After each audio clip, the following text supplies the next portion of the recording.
Well, Mr. President, welcome back to the Oval Office in the White House. You've been a friend for a long time, a personal friend, and you know my commitment to Israel is ironclad, and we share a deep friendship. I want to thank you again for being here, and the floor is yours. Thank you, Mr. President. It's always a great honor to be here in the Oval Office and to be with a friend such as you, Mr. President. I will start, of course, with the sad news of the day. In the last 2 hours, 2 Israelis were murdered by rocket attacks from Lebanon in the northern town of Nahariya, a beautiful seashore town in the northern part of Israel. Early in the day, a kindergarten teacher of a kindergarten of special needs, children with special needs, rescued bravely and wisely the toddlers in the kindergarten from a drone attack. A drone exploded in the kindergarten. This is what we're going through from Lebanon, Mr. President, and you know it all too well. We are fighting hard.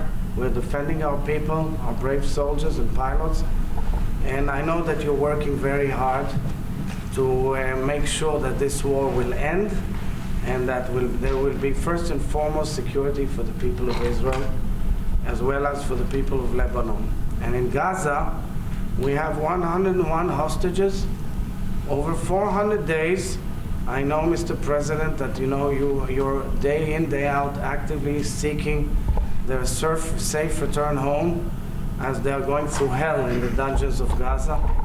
Clearly, you're thinking and working about the day after as well, which perhaps should be a trajectory of hope to the people of the region and the ability to have our neighbors as well as us live in security and peace. But first and foremost, we have to get the hostages back home. I agree.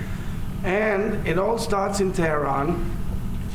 It all starts in the Empire of Evil, where in Tehran, with its proxies, they are doing whatever they can to derail stability and security and peace, calling for the annihilation of the State of Israel and seeking nuclear weapons.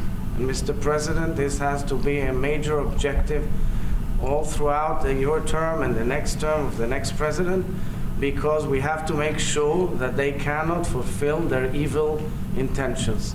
They're also a major engine of anti-Semitism, Mr. President, and I know how much you put a focus on fighting and combating anti-Semitism.